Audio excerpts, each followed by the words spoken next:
काशी, जहां पर महादेव के भक्तों के लिए न तो रौनक कभी कम होती है और न ही इस शहर में इसके किसी भी रूप में इतिहास, आध्यात्म कहीं से भी कम होता है। प्रधानमंत्री नरेंद्र मोदी ने जब काशी से चुनाव लड़ने का निर्णय लिया, तब से चर्चा बहुत हुई। अब तो वो तीसरी बार यहां से चुनाव लड़ने वाले हैं। कितनी उत्साहित है काशी और क्या सोचते हैं प्रधानमंत्री? कितना हुआ है काशी का विकास? आज हम आपको अगले 1 घंटे में ये सारी चीजें दिखाने वाले हैं।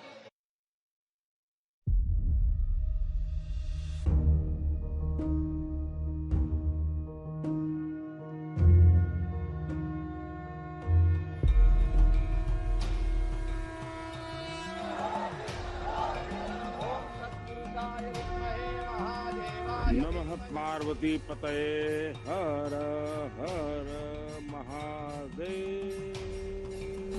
न मुझे किसी ने भेजा है, न मैं यहाँ आया हूँ, मुझे तो माँ गंगा ने बुलाया है। 10 साल पहले आप लोग हमके सांसद बनेला। 10 साल में बनारस हमके बनारसी बना देले। 2014 में तो मैं कहता था कि माँ गंगा ने मुझे बुलाया है। आज मैं कह सकता हूँ, मैं अनुभव करता हूँ कि माँ गंगा ने मुझे गोद ले लिया है। इहो बार हमके सांसद बनावे और भाजपा के 400 सीट दियावे का जिम्मेदारी आप ही लोगन पर हो।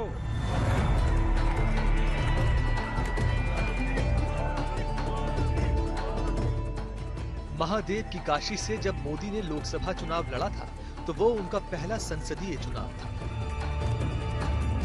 न मुझे किसी ने भेजा है, न मैं यहाँ आया हूँ, मुझे तो माँ गंगा ने बुलाया है। काशी से अपने तीसरे चुनाव तक पीएम कहते हैं मानो माँ गंगा ने गोद ही ले लिया। 2014 में तो मैं कहता था कि माँ गंगा ने मुझे बुलाया है। आज मैं कह सकता हूँ, मैं अनुभव करता हूँ कि माँ गंगा ने मुझे गोद ले लिया है। पीएम मोदी का अपने संसदीय सीट से भावनात्मक जुड़ाव है। वो पीएम की व्यस्तताओं के बावजूद 44 बार वाराणसी का दौरा कर चुके हैं। विशिष्ट अतिथियों को अपने साथ काशी लेकर भी आए हैं। 2014 के चुनाव में मोदी वडोदरा और वाराणसी 2 सीटों से चुनाव लड़े थे। चूंकि यूपी ने देश को सर्वाधिक पीएम दिए थे, इसी सीट से विपक्ष उन्हें सर्वाधिक चुनौती दे रहा था। दिल्ली के सीएम अरविंद केजरीवाल धूमधाम से उनके खिलाफ उतरे, लेकिन काशी ने अपना मन बना लिया था। मोदी को 5,81,022 वोट मिले। वोट प्रतिशत रहा 56.37। केजरीवाल को 2,92,038 वोट मिले। वोट प्रतिशत रहा 20.30। गृह राज्य गुजरात के वडोदरा से भी मोदी जीते और बहुत भारी मतों से जीते। उन्हें 8,45,464 वोट मिले। अब उनके सामने सवाल था वडोदरा या बनारस। मोदी ने बनारस को चुना। एक ऐसा उम्मीदवार था जिसे अपने मतदाताओं से बात करने पर रोक लगा दी गई थी।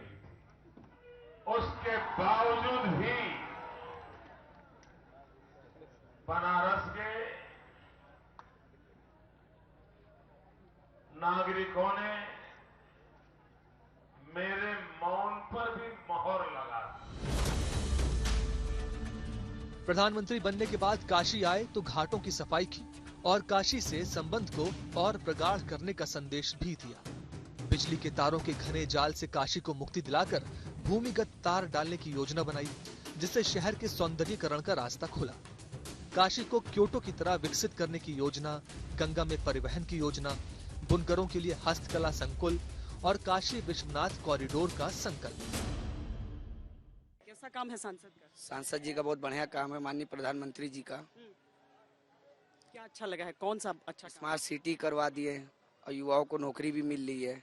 A to Z ठीक है, A to Z ठीक है। पीएम बढ़िया काम किया है। बहुत बढ़िया काम किया है। बहुत विकास किए हैं, बिना विकास के कोई काम ही नहीं चल इधर खूब टूरिस्ट आने लगे। बहुत टूरिस्ट आते हैं। 2019 में पीएम मोदी के मन में कोई संशय नहीं था।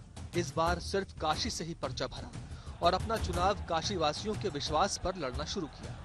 इस बार चुनौती समाजवादी पार्टी की शालिनी यादव से थी, लेकिन नतीजों ने सब स्पष्ट कर दिया। काशी ने इस बार प्रधानमंत्री मोदी को और बड़ी जीत का आशीर्वाद दिया। प्रधानमंत्री मोदी को 6,74,664 वोट मिले। वोट प्रतिशत रहा 63.6%। एसपी को 1,95,159 वोट मिले, यानी 18.4% वोट। शायद ही कोई उम्मीदवार चुनाव में और चुनाव के नतीजों के समय इतना निश्चिंत होता है जितना कि मैं था। और इन निश्चिंतता का कारण मोदी नहीं था, निश्चिंतता का कारण आप सबका परिश्रम था। प्रधानमंत्री नरेंद्र मोदी जी ने अपने लोकसभा क्षेत्र में इतना कार्य किया है। 10 वर्ष में एक अपने आप काशी की तस्वीर बदली है, सूरत बदली है। लोगों को यहाँ पर जो एक दलित, वंचित, पिछड़े, शोषित लोग थे, उन लोगों को एक पक्की छत मिली, सरकार की योजनाओं का लाभ मिला। लग रहा है ये प्रधानमंत्री खुद भी 44 बार लगभग आए हैं। अब तक स्वतंत्र भारत में कोई भी प्रधानमंत्री अपने कॉन्स्टिट्यूएंसी में इतना समय नहीं दिया जितना माननीय प्रधानमंत्री जी ने दिया। दूसरी बार काशी के सांसद और प्रधानमंत्री बनने के बाद काशी से रिश्ता और मजबूत हुआ। स्टेडियम, वंदे भारत की सौगात, काशी विश्वनाथ कॉरिडोर, एयरपोर्ट का विस्तार, शहर का सौंदर्यीकरण, सड़कें, पक्के घाट, कैंसर अस्पताल, यानी काशी का काया पलट होता चला गया। कैसा आपको लगता है सांसद का काम? बिल्कुल कोई इसमें कोई दो राय नहीं है। कोई भी व्यक्ति दूसरा विकल्प इनके अलावा कुछ नहीं है। आज तक जितने भी सांसद यहाँ के हुए हैं उतना अच्छा, जितना अच्छा इन्होंने काम किया है, यहाँ से लेके सन 1947 तक किसी भी सांसद ने वो काम नहीं किया जो उन्होंने किया। कितना संतुष्ट? इसमें संतुष्टि है। 24 घंटा लाइट, बिजली और हर व्यवस्था जो मोदी जी के राज में मिल रहा है वो बहुत बड़ी बात है। गुंडागर्दी जैसे खत्म हो गई है, ये सबसे बड़ी बात है। लोग, लड़कियां, बच्चे सब लोग घूम रहे हैं रात दिन। प्रधानमंत्री जी ने इस माँ गंगा के लिए इतना सोचा और इसको निर्मल करने के लिए उन्होंने नमामि गंगे और तमाम तरह के परियोजनाओं को शुरू किया। इसके लिए प्रधानमंत्री जी का आभार। और काशीवासी तो इसीलिए है कि माँ गंगा का पावन सानिध्य और बाबा विश्वनाथ का आशीर्वाद है। तो ये सच में अद्भुत नगरी है और अद्भुत यहाँ के लोकप्रिय सांसद है। समय आगे निकलता चला गया और अब फिर प्रधानमंत्री मोदी काशी की ओर निहार रहे हैं, तीसरे कार्यकाल के लिए, तीसरी बार बनारस का आशीर्वाद लेने के लिए। काशी तैयार हो रही है प्रधानमंत्री के स्वागत के लिए और प्रधानमंत्री का मन भावुक है। ये पहला मेरी जिंदगी का चुनाव है जब मैं माँ के पैर छुए बिना जाऊंगा। लेकिन मेरे में एक भाव भी आता है, माँ गंगा तो है ही है, तो कमी तो है, पर देख रहा हूं कि करोड़ों माताएं शायद भावात्मक रूप से मुझे हमेशा शक्ति देती रहेगी। श्री काशी विश्वनाथ धामना लोकार्पणम श्रीमत नरेंद्र मोदिना प्रधानमंत्रिणा कर कमलाभ्यम संपन्नम। प्रधानमंत्री नरेंद्र मोदी के कर कमलों से संपन्न हुआ काशी विश्वनाथ धाम कॉरिडोर का पूरा काम। इसके पीछे एक बड़ी दिलचस्प सी कहानी भी है, प्रधानमंत्री स्वयं सुनाते हैं कई बार। प्रधानमंत्री की मां जब पहली बार आई थी काशी विश्वनाथ में दर्शन करने के लिए, तो उन्होंने यहाँ के बारे में उनसे कहा था कि बहुत सकरा सकरा सा है। प्रधानमंत्री कहते हैं कि उनके मन में ये बात हमेशा रह गई और वो सोचते रहे कि कैसे यहाँ पर मंदिर ही नहीं बल्कि समूचा जो क्षेत्र है, समूचा जो परिसर है, उसे एक कॉरिडोर के रूप में विकसित किया जाए। और आज उसका लाभ कितने श्रद्धालु उठाते हैं।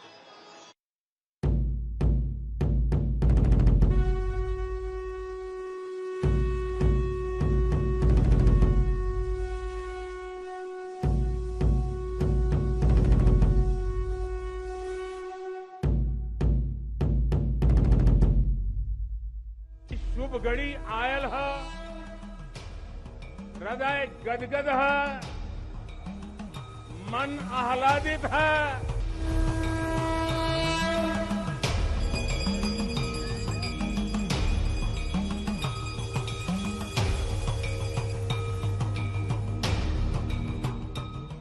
यहां अगर औरंगजेब आता है तो शिवाजी भी उठ खड़े होते हैं। काशी मुक्ति का शहर है, यहाँ मुक्ति का उत्सव मनाया जाता है। नमः पार्वती पते।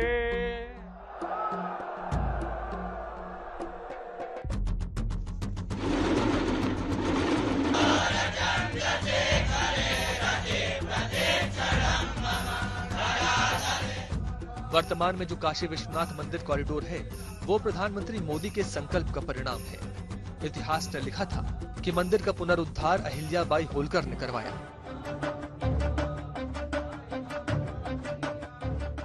मंदिर के शिखर को महाराजा रणजीत सिंह ने सोने से मढ़वाया। इसी इतिहास में अब ये लिखा गया है, पंजाब से महाराजा रणजीत सिंह ने 23 मण सोना चढ़ाया था, इसके शिखर पर सोना मढ़वाया था। काशी में एक ही सरकार है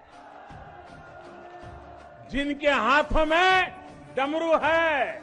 महादेव लोगों की आस्था में रहते हैं, लेकिन जब महादेव के काशी विश्वनाथ कॉरिडोर को कुछ इस तरीके से बदला गया कि आप गंगा जी में स्नान करते ही काशी विश्वनाथ के शिखर दर्शन कर लेते हैं, उस समय बहुत लोगों ने बहुत सोचा कि कितना आगे हो जाएगा, क्या कुछ हो जाएगा। लेकिन यहाँ की तस्वीरें अगर आप देखेंगे, यहाँ पर गंगा दर्शन और साथ में यहाँ पर लोगों के रहने की व्यवस्था भी, सब बहुत चीजें हैं जो यहाँ पर बदली गई हैं। जी, जो कॉरिडोर बनने से पहले का जो नॉर्मल था वो 20-25 हजार लोगों का हुआ करता था। कॉरिडोर बनने के बाद का जो एक नॉर्मल सेट हुआ था वो 1 लाख, 1.25 लाख पर डे और बाकी पर्व के तिथियों में अधिक लोग आते थे। इस वर्ष का जो हमारा नया नॉर्मल है वो 2.5 से 3 लाख व्यक्ति प्रतिदिन आते हैं। प्रतिदिन? जी। हमारी इस वाराणसी ने युगों को जिया है, इतिहास को बनते बिगड़ते देखा है।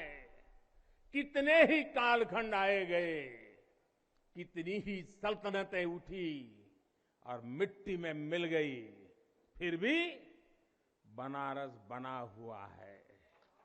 बनारस अपना रस बिखेर रहा है। काशी विश्वनाथ मंदिर आज उसी रूप में है जैसा 1000 वर्ष पूर्व हुआ करता था।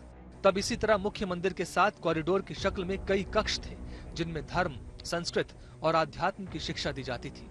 समय के साथ मंदिर पर आक्रमण होते गए, मंदिर का रूप बदलता गया और जो कई छोटे छोटे मंदिर बाबा विश्वनाथ मंदिर के साथ हुआ करते थे वो घनी बस्तियों के नीचे दबते चले गए। मंदिर के पुनरुत्थान पर काम करते समय 40 से अधिक प्राचीन मंदिर प्राप्त हुए जो घरों के नीचे दब चुके थे। प्रधानमंत्री मोदी की ओर से स्पष्ट कहा गया कि प्राचीन मंदिरों की मूल संरचना में कोई बदलाव न हो और इन्हें भी कॉरिडोर में सम्मिलित किया जाए। में कई ऐसे हिस्से हैं जो बेहद प्राचीन हैं, जैसे कि नंदी जी जो स्थापित है हमेशा से भोले बाबा के साथ।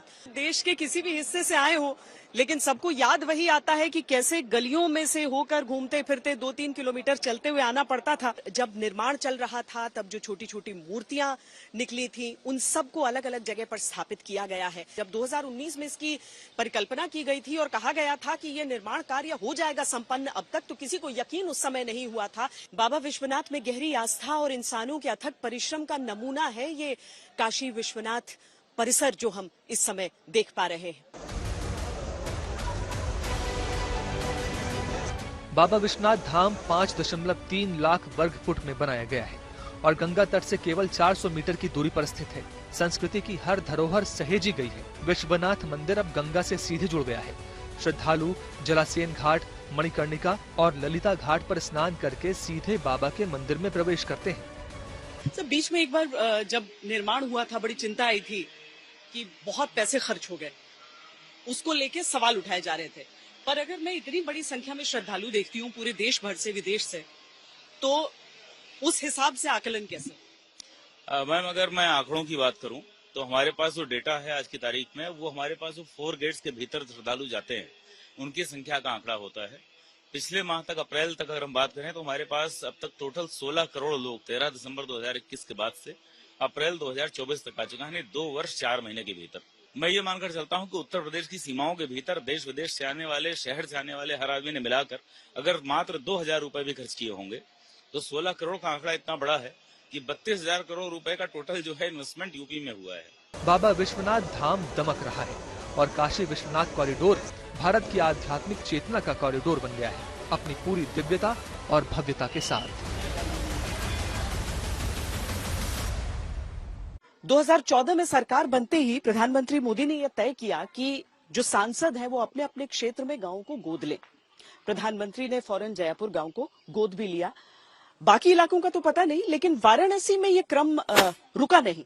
ये पूरे बरियार गांव है, 6ठे नंबर पर इसे गोद लिया गया था। यहाँ पर हम अपनी आंखों के सामने कई सारी चीजें देख सकते हैं। तो लाभार्थियों की सूची है, उधर आपको आंगनबाड़ी केंद्र दिखेगा, बारात घर हमें दिख रहा है। लेकिन इन सब का निर्माण कब हुआ, गांव वाले क्या संतुष्ट हैं यहाँ पर जो विकास हो रहा है उससे, चलिए जान लेते हैं।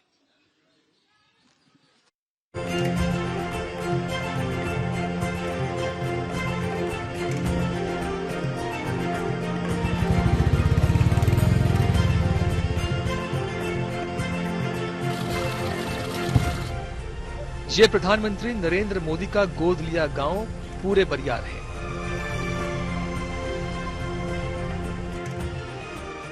बनारस से कोई 30 किलोमीटर का रास्ता कच्ची और पक्की सड़कों, खेतों और पगडंडियों से होता हुआ हमें यहां ले आया।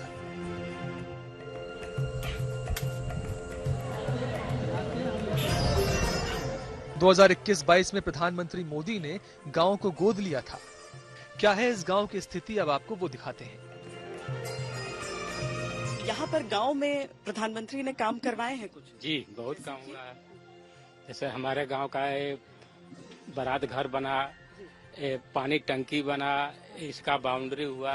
ये सब गोद लेने के बाद से हुआ? सब हुआ है गोद लेने के बाद से। पंचायत बना हुआ है, खेल कूद का मैदान बना हुआ है, हॉस्पिटल बना हुआ है, वाटर सप्लाई के लिए जो जल का आपका जो स्कीम है वो बना हुआ है, सड़कें बहुत सुंदर सुंदर बनी है, बिजली जो है 24/7 रहता है। ये हाल फिलहाल सब मतलब 21 में लिया था उन्होंने? हाँ सर, 21 में। तो उसके बाद से हो रहा है? उसके बाद संतुष्ट है आप लोग? सब संतुष्ट हैं, कोई संशय नहीं। बहुत हम सबको प्रधानमंत्री जी हमारे गांव को गोद लिए, हम सब बहुत खुशी हैं।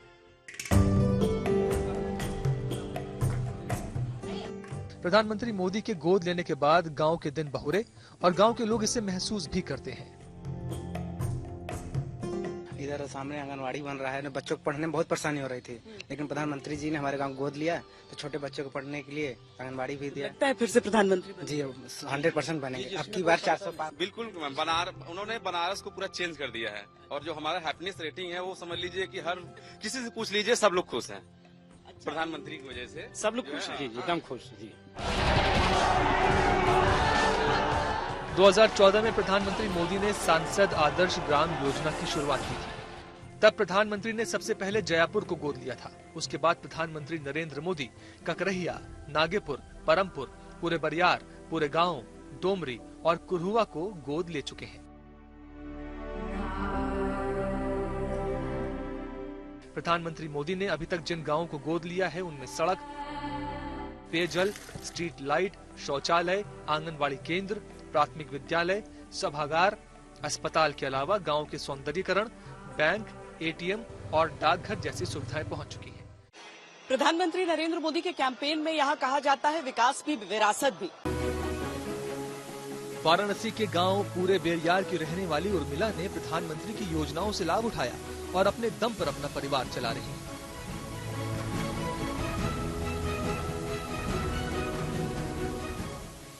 हम बहुत असहाय हो गए थे। हमारे 2 बच्चे थे और हमारे पति का 28 अप्रैल को अगले साल, पिछले साल 2013 में ब्रेन हैमेज हो गया। इसीलिए हमको मजबूरन ये मशीन गाड़ना पड़ा, क्योंकि अपने बेटे और बेटी को पढ़ा भी सके, अपने आदमी का दवा भी कर सके। प्रधानमंत्री का सहयोग हमें मिला, क्योंकि ये सहयोग ये मिला कि यदि आज वो समूह नहीं चलाते, समूह की महिला को आगे नहीं बढ़ाने के लिए करते, तो हम लोन नहीं उठा पाते। इसीलिए उनके अनुदान की वजह से हमने 1,10,000 का लोन उठाया, किस्त उठाया। उसके बाद हमने अपना मशीन गाड़ा, उसी से हम अपना परिवार इस टाइम उसी से फिलहाल चला रहे हैं। मुश्किल हुई थी लोन मिलने में? मुश्किल तो नहीं हुई थी, क्योंकि हम लोग के खाते में ही आ गया था। तो हम लोग अपना 3 दीदी मिलकर जाकर निकाल कर अपना CCL से काम कर रहे हैं। हाँ, गांव में लगभग सब महिला कमा लेती हैं। गांव में अपना सब महिला धीरे धीरे सब 100 में तो 90% तो कार्य करती ही हैं। उर्मिला देवी की ही तरह गांव में कई महिलाएं हैं जिन्होंने खुद अपने दम पर अपनी पहचान बनाई है और अब स्वाभिमान से जीवन गुजार रही हैं। काशी की पहचान जरूर महादेव से है, काशी विश्वनाथ मंदिर से है, गंगा जी से है, लेकिन काशी की जो जनसंख्या है वो केवल गंगा किनारे किनारे रहने वाले लोग नहीं है, बल्कि एक बहुत बड़ी आबादी जो है, बहुत बड़ी जनसंख्या जो है वो गांव में रहती है। और गांव यानी खेती किसानी। यहाँ पर आप महिलाओं को फूल की खेती करते हुए देख रहे हैं, तो एक बात और समझ लीजिए कि वाराणसी के गांव की ये महिलाएं अपने पारिवारिक और पुश्तैनी खेतों में नहीं खेती कर रही है, बल्कि ये खेत इन्होंने अपनी मेहनत से इसे बनाया है और यहाँ पर काम कर रही है। लोन 25,000 रुपये स्वयं सहायता समूह में हम जुड़े हुए हैं। उसमें से लेकर हमने 25,000 इस खेत को लिए। खेत को लेने के बाद हमने फूल की खेती की सलाह किसी दीदी से ली और दीदी ने हमें सलाह दी। सुमन दीदी मड़ैया की हैं, वो फूल की खेती करने के लिए हमें बोली और मैं आज फूल की खेती कर रही हूँ और मैं इसमें बहुत। जब कमाई लेकर घर पे जाती हैं तो कैसा लगता है कि मतलब? बहुत अच्छा लगता है, बहुत अच्छा लगता है। बहुत अच्छा लगता है। घर पे बाकी लोग क्या करते हैं? घर पे पति हैं मेरे, जो कि उनके स्वास्थ्य नहीं सही रहते हैं। मैं स्वयं अपने घर की अकेली कार्य करता हूँ। जो काम करती है, पैसे कमाती है और घर लाती है। आप लोग सब यहाँ पे काम करती हैं खेत पे? जी मैम। जी, कितना देर काम करती हैं? सुबह वही 2-3 घंटे करते हैं। अच्छा जी। अपना घर चलाने लायक होता है? हाँ, हो जाता है, होता है। यहाँ पर प्रधानमंत्री का काम कैसा लगता है? बहुत अच्छा लगता है। क्या अच्छा लगता है मोदी जी? हमारे गांव में सड़कें है, पानी है और शौचालय भी है, बहुत अच्छा लगता है। भिंडी के साथ मोबाइल रखी हैं? देखिए, साथ भिंडी के साथ साथ मोबाइल। 15 अगस्त 2023 को प्रधानमंत्री नरेंद्र मोदी ने देशवासियों को लाल किले से संबोधित करते हुए महिलाओं को आर्थिक रूप से मजबूत करने वाली लखपति दीदी योजना की घोषणा की। मेरा सपना है 2 करोड़ लखपति दीदी बनाने का, गांव में 2 करोड़ लखपति दीदी। लखपति दीदी योजना देश भर में महिलाओं के लिए स्वयं सहायता समूह से जुड़ी है। सरकार लखपति दीदी योजना के तहत पात्र महिलाओं को ब्याज मुक्त 1 से 5 लाख रुपए का ऋण देती है, जिससे वो स्वरोजगार शुरू कर सके। ऐसे ही एक स्वयं सहायता समूह में हम भी पहुंचे। यहाँ पर जो ये मीटिंग आप देख रहे हैं, सप्ताह में एक दिन जरूर ये सारी महिलाएं बैठती हैं। उनकी जो समस्याएं होती हैं या जो काम है वो यहाँ पर चर्चा होती है। स्वयं सहायता समूह महिलाओं, स्वयं सहायता समूह जो है हमारे के यहाँ इस समय 16 स्वयं सहायता समूह है। हाँ, तो ये हमारे के यहाँ जो है सब्जी का काम करती हैं, पशुपालन का काम करती हैं, साड़ी का करती हैं, दोना पत्तल करती हैं, कुछ महिलाएं आटा चक्की से जुड़ी हैं, किराना की दुकान है और ब्यूटी पार्लर है, रुद्राक्ष का काम करती हैं, मोती। तो सारी महिलाएं खुद से कमाती हैं? हाँ, आप लोग सब अपने से कमाती हैं। आप क्या करती हैं? मोती तोड़ने वाला काम करती हैं। अच्छा, आप क्या करती हैं? पशुपालन। आपका? हाँ, पशुपालन कर लें। पशुपालन है आपका? हम मोती तोड़े थे। अच्छा, आप तो जो प्रधानमंत्री के साथ वीडियो चला था, आप ही का चला था? जी जी। आपसे कहा था कि आप चुनाव लड़ लीजिए। देवी जी, आपकी पढ़ाई क्या हुई है? Sir inter pass. तो आप इतना बढ़िया भाषण करती हैं, जी सर। तो कभी चुनाव लड़ी हो क्या? नहीं सर। तो लड़ोगी? नहीं सर, ये सर आपसे हम इंस्पायर होते हैं सर। आप जो प्रयास करते हैं सर, हम उनसे अपना कदम मिलाकर चलते हैं। आपने कुछ कहा था जिसके बाद उन्होंने कहा कि आप चुनाव क्यों नहीं लड़ लेती हैं? जी, उनके सामने उनको हमने अपनी जर्नी के बारे में बताया था कि हम किस तरह से समूह से जुड़े और खेती का कार्य करते करते, मेरा जो समूह का कार्य करते करते समूह में जुड़ने से और बैंक सखी तक का सफर था, वो मैंने वहाँ पे उनको बताया। यहाँ पर गांव में जब से प्रधानमंत्री ने गोद लिया तब से सब ठीक? हाँ, सब ठीक है। हर सुविधा हो गई है गांव में। सड़क बन गया, जल निगम हो गया, हर चीज, प्राइमरी स्कूल भी अच्छा चल रहा है, सब चीज की सुविधा अच्छा हो गई है। प्रधानमंत्री का काम कैसा लगता है आप लोगों को? बहुत अच्छा। बहुत अच्छा लगता है। अच्छा है। जीतेंगे फिर क्या? हाँ, जीतेंगे। जी, आदरणीय प्रधानमंत्री का हमारे गांव में स्वागत है। उन्होंने इतनी अच्छे से हमारे गांव में सड़क बनवाई है, पानी का सुविधा दी है और ये सब जो हम लोगों को स्वयं सहायता समूह को लिए आगे बढ़ने का जो पड़ाव दिए हैं, उनके लिए मैं प्रणाम अपना भेजती हूँ। प्रधानमंत्री मोदी की योजनाओं में मातृशक्ति की खास अहमियत है। वो अगर 4 जातियों की बात करते हैं तो उनमें एक जाति वो महिला को कहते हैं। वाराणसी में पीएम मोदी ने महिला सशक्तिकरण के लिए कई योजनाएं शुरू की। वाराणसी में महिलाओं के विकास के लिए 4.6 हजार स्वयं सहायता समूह को 45 करोड़ का फंड आवंटित किया गया। महिलाओं को 6 सवारी और 2 सवारी वाहनों का वितरण किया गया। 35 काशी प्रेरणा कैफे का संचालन हुआ। 3000 उद्यम स्थापित किए गए। 12.6 हजार महिलाओं को पशुपालन से जोड़ा गया। 7000 महिलाओं को लघु सूक्ष्म उद्योग से जोड़ा गया। मनरेगा से 147 आंगनवाड़ी केंद्र का निर्माण किया गया। शहरी क्षेत्र में 1.8 हजार स्वयं सहायता समूह को 4 करोड़ फंड का ऋण मिला। गांव में बैंकिंग संबंधित समस्याओं के लिए 165 बीसी की नियुक्ति की गई। 12.2 हजार महिलाएं बनी लखपति दीदी। नरेंद्र मोदी ने प्रधानमंत्री बनने के बाद एक जनसंपर्क कार्यालय शुरू करवाया यहाँ, ताकि उनके प्रतिनिधि यहाँ पर आम लोगों से मुलाकात करके उनकी जरूरत का काम करते रहें। प्रधानमंत्री बनने के बावजूद उन्होंने अपने लोकसभा क्षेत्र का 40 से अधिक बार दौरा किया है। यहाँ पर देश ही नहीं विदेश के बड़े बड़े मेहमानों को वो लेकर आए हैं। पर काशी के जिस विकास की बात की जाती है, हम उसके बारे में भी आपको बताते हैं। ये बनारस है। पिछले 10 सालों में काशी ने बहुत बदलाव देखे हैं। सकरी गलियों को चौड़ा होते देखा है, घाटों को साफ होते देखा है, शहर ने खुद को सजते संवरते देखा है। गंगा, गोदौलिया, 80 घाट, चौका घाट, शिवाला, भदैनी, दशाश्वमेध, काल भैरव, संकट मोचन, ये सब एक शहर की चौहद्दी में समाये हुए मोहल्ले भर नहीं है प्रधानमंत्री नरेंद्र मोदी के लिए, और न ही आध्यात्मिकता की किताबों से निकले हुए अनुष्ठान का कोई बसेरा है। बनारस प्रधानमंत्री नरेंद्र मोदी की दिल्ली की सत्ता की यात्रा का प्रस्थान बिंदु है। वाराणसी में पिछले 10 सालों में 6,278 करोड़ रुपए की लागत से कई 100 किलोमीटर सड़कों का निर्माण हो चुका है। 12,937 करोड़ रुपए की लागत से पुरानी सड़कों के चौड़ीकरण और नई सड़कों के निर्माण का कार्य चल रहा है। 5,000 करोड़ रुपए के 18 प्रोजेक्ट्स पर काम हो रहा है। इसमें ring road, railway overbridge, elevated road और हाईवे शामिल है।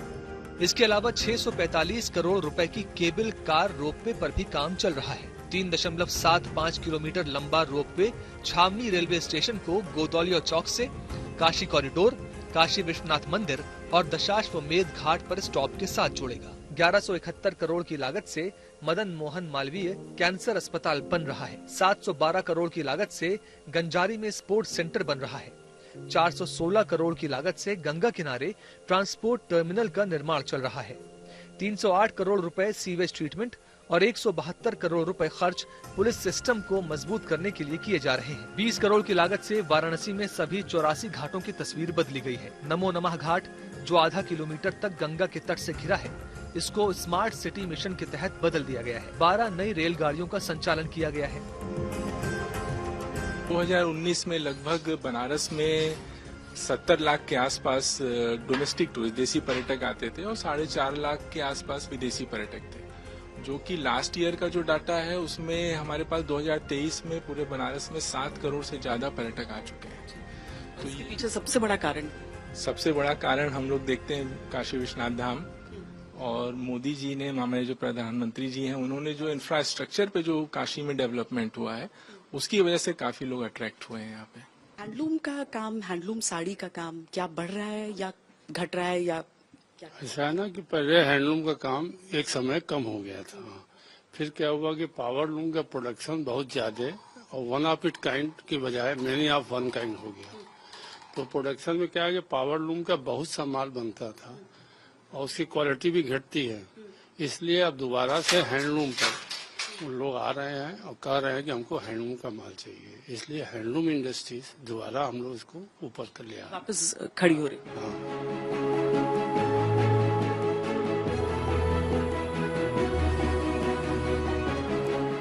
जो काशी में हो गया उसे दुनिया देख रही है। किसानों के हाथों में क्रेडिट कार्ड है, फसल बीमा योजना का लाभ मिल रहा है, हर घर में उजियाला है, 24 घंटे बिजली है, सरकारी योजनाओं के जरिए मजदूरों का सशक्तिकरण हो रहा है, एयरपोर्ट और रेलवे का विस्तार हो रहा है, हाईवे का जाल बिछ रहा है, गंगा पर क्रूज का संचालन हो रहा है, काशी की जनता के सपनों को आकार मिल रहा है।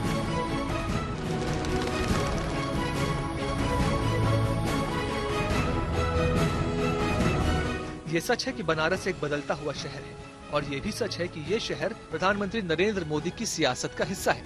दशाश्वमेध से खुलने वाला दिल्ली का दरवाजा है और इसीलिए प्रधानमंत्री नरेंद्र मोदी ने बार बार बनारस को चुना और बनारस की धुन में रमते ही चले गए।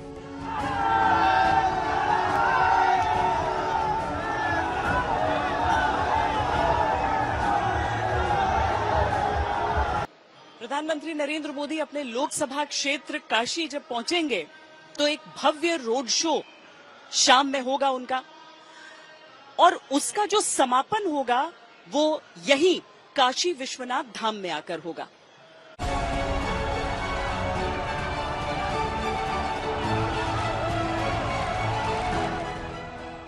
प्रधानमंत्री मोदी का काशी में 22 घंटे बिताने का कार्यक्रम है, जिसमें नामांकन से पहले रोड शो के लिए भव्य तैयारियां की गई हैं।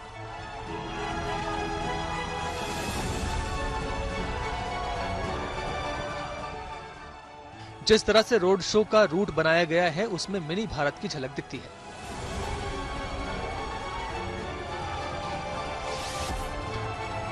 बीएचयू गेट से महामना मदन मोहन मालवीय की मूर्ति पर माल्यार्पण के बाद प्रधानमंत्री नरेंद्र मोदी का रोड शो 80 घाट से सोनारपुर, सोनारपुरा से जंगमबाड़ी, जंगमबाड़ी से गोदौलिया बाजार, गोदौलिया से बांस फाटक, बांस फाटक से काशी विश्वनाथ कॉरिडोर तक जाएगा। कुल रोड शो लगभग 5 किलोमीटर का होगा।